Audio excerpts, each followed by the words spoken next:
Hello and good morning all of you. स्वागत आहे तुमचं मेगाविड एज्युकेशनच्या युट्यूब चॅनलवर. तर चला सुरुवात करू याच्या सेशनला. आपण घेऊया आज वोकॅब्युलरीचे वर्ड्स, ज्याच्यामध्ये आपण बघूया सिनोनिम्स, अँटोनिम्स, मराठीमध्ये मीनिंग्स आणि इंग्लिशमध्ये मीनिंग्स. सेंटेन्सेस तुम्ही स्वतःच्या मनाने तयार करून बघा आणि जे ऑलरेडी सेंटेन्सेस दिलेले आहेत त्यांचे ट्रान्सलेशन सुद्धा तुम्ही ट्राय करून बघा की कसं त्या वर्डला त्या सेंटेन्समध्ये यूज करण्यात आलेला आहे.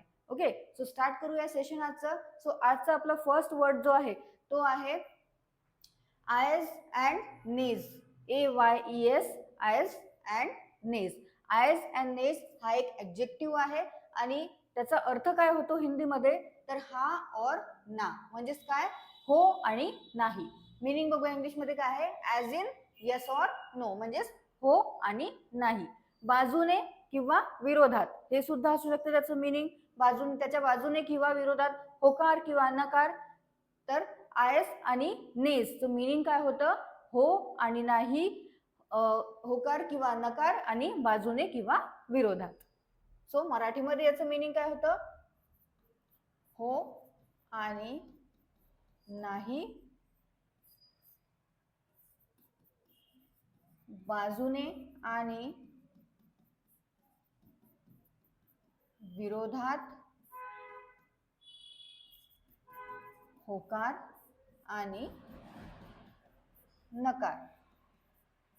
Okay, so ayes and nays या ॲडजेक्टिव्हचं मीनिंग होतं इंग्लिशमध्ये हा, मराठीमध्ये काय होतं, हिंदीमध्ये हा और ना. मराठीमध्ये मीनिंग होतं हो आणि नाही, बाजूने आणि विरोधात, होकार आणि नकार. ओके, हा सेंटेन्स दिलेला आहे. सेंटेन्स तुम्ही स्वतःच्या मनाने सुद्धा ट्राय करून बघा एकदा हे वर्ड घेऊन. नेक्स्ट बघूया आपण. नेक्स्ट वर्ड आहे स्पार्स. SPARSE, sparse. स्पार्स हा वर्ड ॲडजेक्टिव्ह आहे. त्याचं मीनिंग काय आहे, थिनली डिस्पर्स्ड और स्कॅटर्ड. थिनली डिस्पर्स्ड और स्कॅटर्ड म्हणजे काय होते, तर विरळ असणे. ओके, विरळ असणे किंवा विखुरलेलं असणे, तुरळक असणे, त्याला म्हटलं जातं स्पार्स. म्हणजेच काय आहे, जे की एकदम दाट नाही आहे, असं थोडीशी त्याच्यामध्ये जागा आहे, भरलेलं नाही आहे. ओके, दाट नाही आहे, जागा आहे त्याच्यामध्ये जे की दाट नाही आहे, त्याला म्हटलं जातं स्पार्स. म्हणजेच काय आहे, ते विरळ आहे. ओके, सो मराठीमध्ये काय होतं, स्पार्स म्हणजे विरळ, छोटा, थोडा, विखुरलेला, तुरळक आणि दाट नसलेला. ओके, म्हणजेच काय आहे, तर थिनली डिस्पर्स्ड और स्कॅटर्ड आहे. तर त्याचे सिनोनिम्स काय आहेत, स्कॅटर्ड, थिनली डिस्ट्रीब्युटेड आणि स्कार्स. काय होतं, स्पार्स म्हणजे हिंदीमध्ये त्याचं मीनिंग आहे तितर बितर. ओके, आणि मीनिंग काय आहे इंग्लिशमध्ये, थिनली डिस्पर्स्ड और स्कॅटर्ड. म्हणजेच मराठीमध्ये काय होतं, तर विरळ, छोटा, थोडा, विखुरलेला, तुरळक आणि दाट नसलेला. नेक्स्ट वर्ड आहे इनटेम्परेट. INTEMPERATE हा वर्ड ॲडजेक्टिव्ह आहे. इनटेम्परेट. इनटेम्परेट म्हणजे काय होतं हिंदीमध्ये, तर असंयमी. मराठीमध्ये सुद्धा असंयमीच म्हटलं जातं इनटेम्परेटला. मीनिंग काय आहे, having or showing a lack of self control, immoderate. म्हणजे ज्याला काय आहे, सेल्फ कंट्रोल नाही आहे, म्हणजे जो अतिरेक करतो, अतिरेकी आहे, त्याला म्हटलं जातं इनटेम्परेट. म्हणजे ज्याच्यामध्ये संयम नावाची गोष्टच नाही आहे, जो असंयमी आहे. ओके, सो मराठीमध्ये सुद्धा इनटेम्परेटला काय म्हटलं जातं, असंयमी म्हटलं जातं. आणखी काय म्हटलं जातं, तर अतिरेकी, अतिरेकपणा करणारा किंवा अति प्रमाणात वागणारा. ओके, अतिरेक करणारा आणि अति प्रमाणात वागणारा हे सेमच आहे. अतिरेकपणा करणारा किंवा अति प्रमाणात वागणारा आणि अतिरेकी आणि असंयमी, याला काय आहे इंग्लिशमध्ये वर्ड इनटेम्परेट. ओके, सो सिनोनिम्स आहे त्याचे अनकंट्रोल्ड, रॅम्पॅन्ट आणि अनब्रिडल्ड. आणि अँटोनिम्स आहेत टेम्परेट, सोबर आणि ॲब्स्टिनेंट.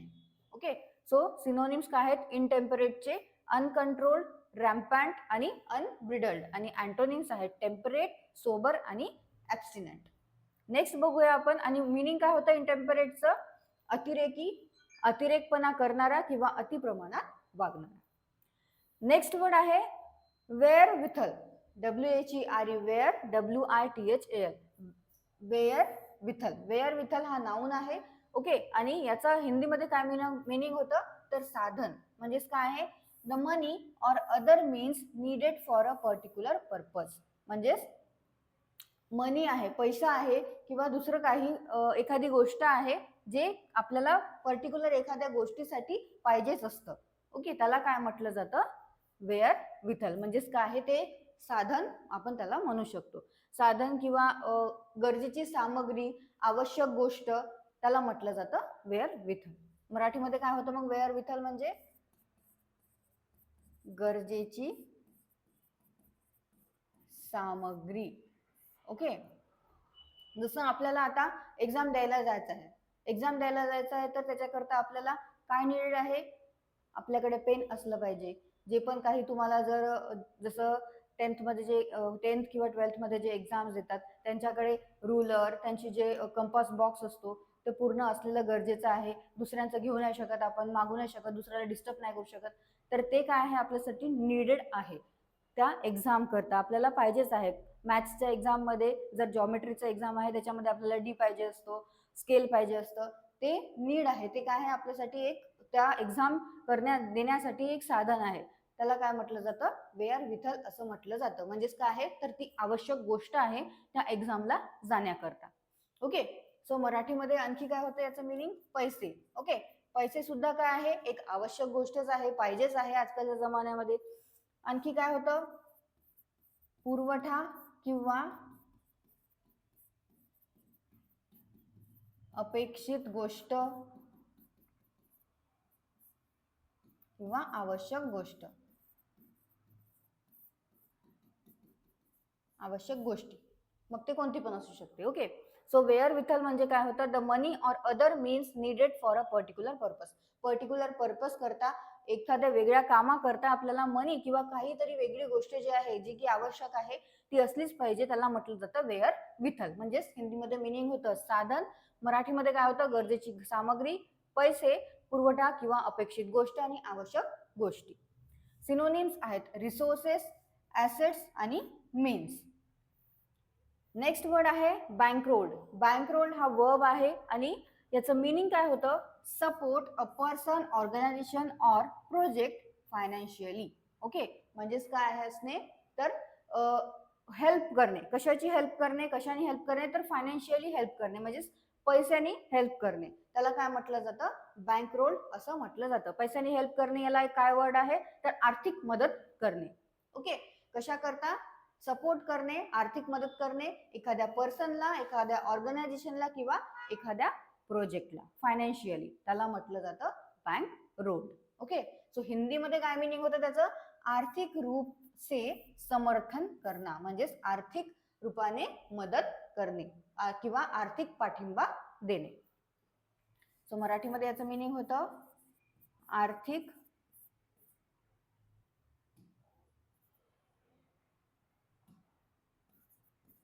मदत करणे किंवा आर्थिक पाठिंबा देणे. आर्थिक पाठिंबा देणे किंवा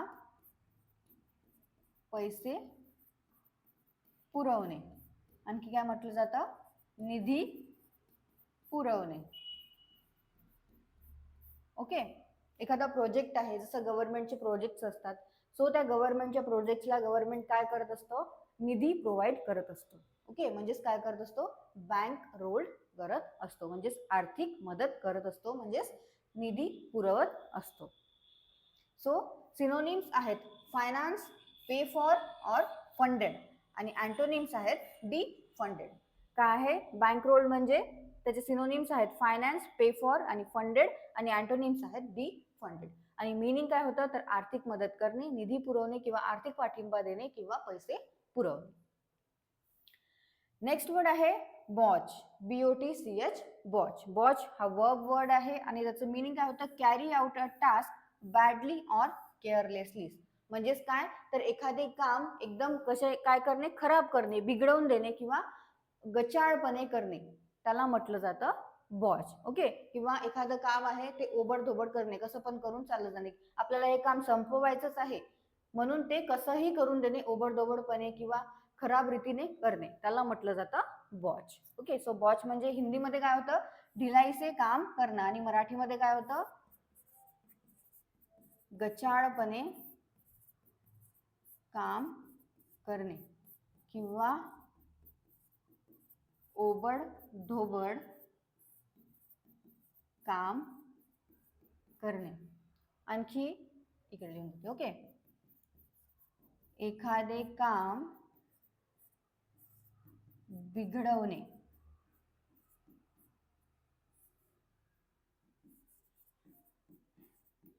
खराब करणे किंवा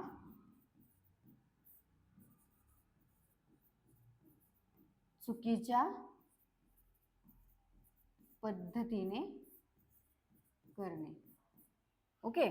सो काय होतं, वॉच म्हणजे हिंदीमध्ये मिनिंग होतं ढिलाईचे काम करणं, इंग्लिशमध्ये मिनिंग होतं त्याचं carry out a task badly or carelessly. म्हणजेच काय तर गचाळपणे काम करणे, ओबडधोबड काम करणे किंवा एखादे काम बिघडवणे, खराब करणे किंवा चुकीच्या पद्धतीने करणे. सिनोनिम्स आहेत बंगल, डू बॅडली, डू क्लमझिली, आणि अँटोनिम्स आहेत सॉर्ट आउट, अचीव्ह आणि करेक्ट. ओके. सो बॉचचे सिनोनिम्स काय आहेत, बंगल, डू बॅडली, डू क्लमझिली, आणि अँटोनिम्स आहेत सॉर्ट आउट, अचीव्ह आणि करेक्ट. नेक्स्ट वर्ड आहे व्हर्च्युओसिटी, VIRTUOSITY, व्हर्च्युओसिटी. व्हर्च्युओसिटी हा नाउन वर्ड आहे आणि याचे मीनिंग काय होतं, great skill in music or अनादर आर्टिस्टिक परस्युट. ओके. म्हणजेच काय होतं तर कौशल्य असणे, आणि कौशल्य कशात असणे तर म्युझिकमध्ये किंवा एखादं अनादर दुसरं काही आर्टिस्टिक काम आहे त्याच्यामध्ये कौशल्य असणे, प्रावीण्य असणे, त्याला म्हटलं जातं व्हर्च्युओसिटी. सो मराठीमध्ये काय होतं याचं मीनिंग, कलागुण, प्रावीण्य,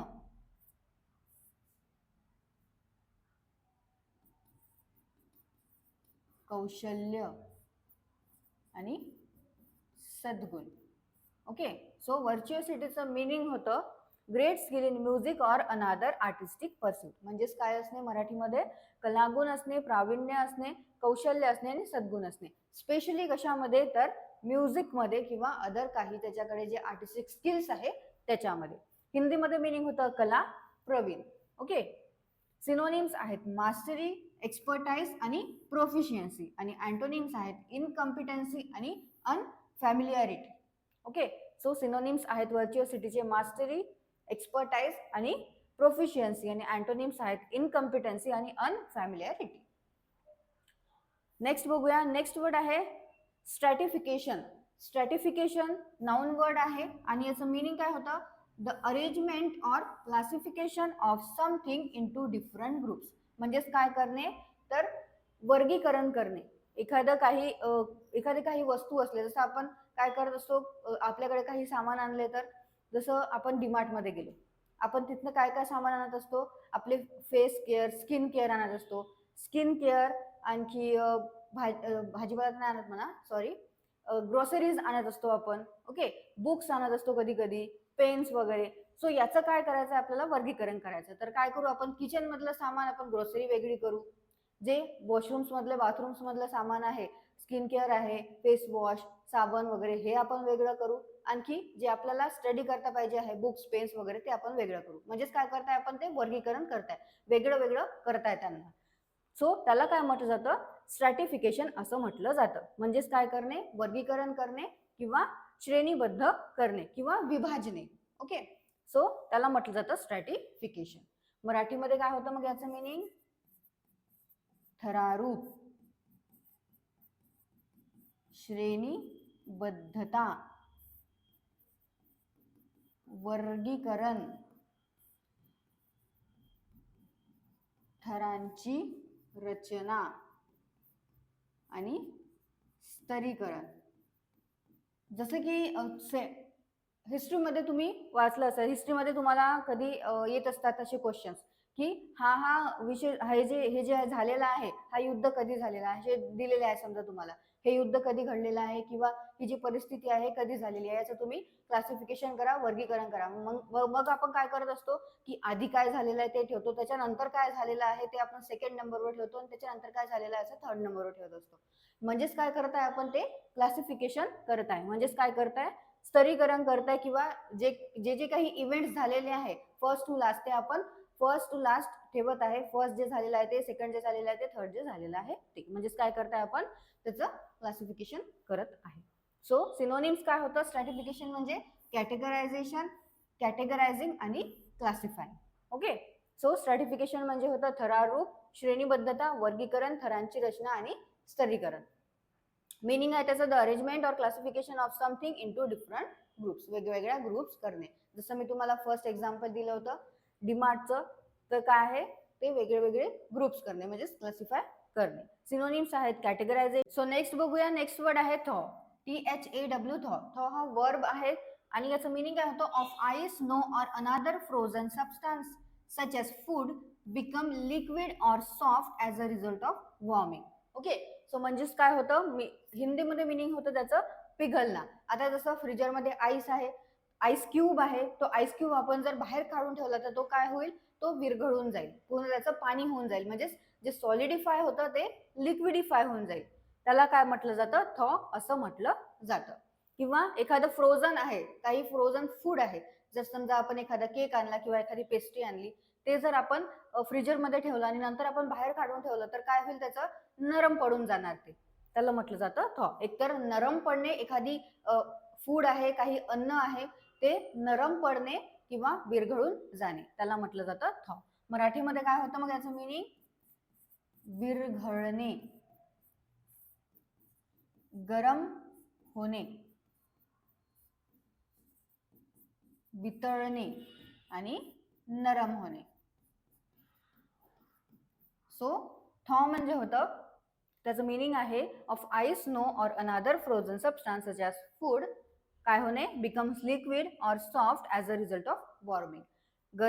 गरमीमुळे काय होणे, जे पण काही फूड आहे किंवा आईस आहे जे फ्रोझन आहे ते लिक्विडिफाय होणे, त्याचं लिक्विड होणे, विरघळणे किंवा सॉफ्ट होणे म्हणजेच नरम होणे.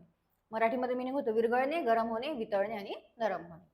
सिनोनिम्स आहेत लिक्विफाय, मेल्ट आणि फ्यूज, आणि अँटोनिम्स आहेत हार्डन, सेट आणि सॉलिडिफाय. लास्ट वर्ड आहे आपला आजचा, तो आहे कॉन्टुमेसी, CONTUMACY, कॉन्टुमेसी. कॉन्टुमेसी हा नाऊन आहे आणि त्याचं मीनिंग काय होतं, स्टबर्न रिफ्युजल टू ओबे और comply with authority, specially a court order और समन्स. म्हणजे स्पेशली काय, तर कोर्ट ऑर्डर आहे किंवा समन आहे त्याचं काय करणे, त्याची अवज्ञा करणे म्हणजेच ते न मानणे. ओके. जे काही समन आलेलं आहे कशाबद्दल आपल्याला, तर ते समन न ऐकणे, न जाणे कोर्टमध्ये, त्याला म्हटलं जातं कॉन्टुमेसी. म्हणजेच काय करणे, त्या आज्ञाचं हिंदीमध्ये होतं आज्ञा का उल्लंघन, म्हणजेच काय करणे, आज्ञा भंग करणे. ओके. किंवा हट्टीपणा करणे, तिथे उद्धटपणा करणे, न जाणे, त्याला म्हटलं जातं कॉन्टुमेसी. ओके. मराठीमध्ये मिनिंग होतं मग याचं शिरजोरपणा,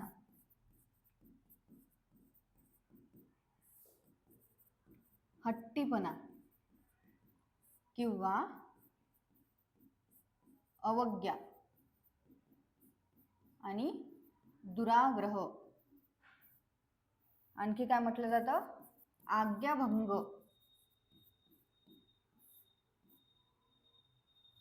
आणि उद्धटपणा. आज्ञाभंग आणि उद्धटपणा. ओके. सो कॉन्टुमेसी म्हणजे होतं स्टबर्न रिफ्युजल टू ओबे और comply with authority, specially a court order और समन्स. मराठीमध्ये त्याचं मिनिंग होतं शिरजोरपणा, हट्टीपणा किंवा अवज्ञा आणि दुराग्रह, आज्ञाभंग आणि उद्धटपणा. आणि हिंदीमध्ये त्याचं मिनिंग होतं आज्ञा का उल्लंघन करणे. सिनोनिम्स आहेत कॉन्ट्ररीनेस, डिफायन्स आणि डिसओबिडियन्स, आणि अँटोनिम्स आहेत कंप्लायन्स, ओबिडियन्स आणि सबमिशन. ओके. सो कॉन्टुमेसीचे सिनोनिम्स आहेत कॉन्ट्ररीनेस, डिफायन्स आणि डिसओबिडियन्स, आणि अँटोनिम्स आहेत कंप्लायन्स, ओबिडियन्स आणि सबमिशन. परत एकदा सगळे वर्ड्स तुम्ही वाचून घ्या, नोट डाऊन करून घ्या. जे सिनोनिम्स अँटोनिम्स सांगितलेले आहे ते परत एकदा वाचून घ्या. मराठीमधले मिनिंग्स नोट डाऊन करून घ्या. तुम्हाला डिस्क्रिप्शनमध्ये एक लिंक दिलेली आहे जिथून तुम्ही PDF डाउनलोड करू शकता. ती PDF डाउनलोड करून तुम्ही त्याची प्रिंट सुद्धा काढून घ्या. काढायचं असेल तर, किंवा तुम्हाला नोट करायचं असेल बुकमध्ये तर नोट सुद्धा करू शकता. जे काही वर्ड्स आहेत त्याच्या समोर मराठीमध्ये असेच मिनिंग लिहायचे आणि स्वतःच्या मनाने सेंटेन्स तयार करून बघायचे. त्यामुळे तुम्हाला कळेल की कसा तो जो वर्ड आहे त्या सेंटेन्समध्ये यूज करण्यात आलेला आहे. आणि जसं की तुम्ही कमेंटमध्ये टाकलेलं होतं की तुम्हाला पार्ट्स ऑफ स्पीच पाहिजे होते वर्ड्सचे, सो मी आता इथे नोट केलेले आहे की कोणता वर्ड नाऊन आहे, कोणता वर्ड वर्ब आहे आणि ॲडजेक्टिव्ह आहे म्हणून. त्यामुळे सुद्धा तुम्हाला कळेल की त्या वर्डला तुम्ही कसं त्या सेंटेन्समध्ये यूज करू शकता. सो तुम्हाला सेशन आवडलं असेल, सेशनला लाईक करा, चॅनलला सबस्क्राईब करा. आणि आता काही एक्झाम्स येणार आहे, त्या एक्झाम करता प्रिपेअर करत चला. All the best all of you and thank you.